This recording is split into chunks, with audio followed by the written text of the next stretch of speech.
L'impôt sur la fortune immobilière est calculé sur l'ensemble du patrimoine immobilier des membres d'un même foyer fiscal. Dans ce cadre, les couples de concubins forment un seul foyer fiscal. Au titre de l'impôt sur le revenu, ils forment deux foyers séparés. Les couples mariés ou pacsés forment aussi un foyer unique en matière d'IFI, peu importe leur régime matrimonial, bien propre ou bien commun, tout votre immobilier doit être pris en compte.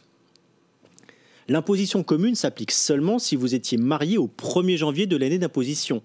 Pour un mariage en cours d'année, vous devez remplir une déclaration commune uniquement à partir de l'année suivante, sauf si vous viviez déjà en concubinage ou étiez pacsé avant votre mariage.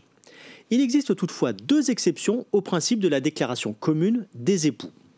Première exception, vous êtes marié en séparation de biens et vous vivez séparément au 1er janvier de l'année d'imposition. Chaque époux est alors imposé séparément sur ses biens personnels et la moitié des biens indivis.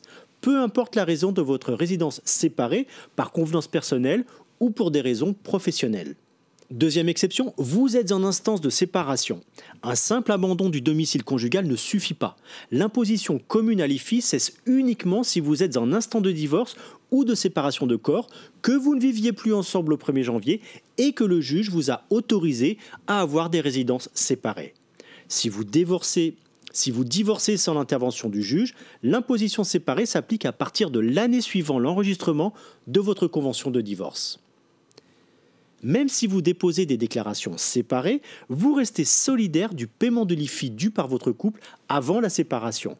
Mais vous pouvez demander à être déchargé de cette responsabilité solidaire, notamment en cas de forte disproportion dans vos situations financières et patrimoniales respectives.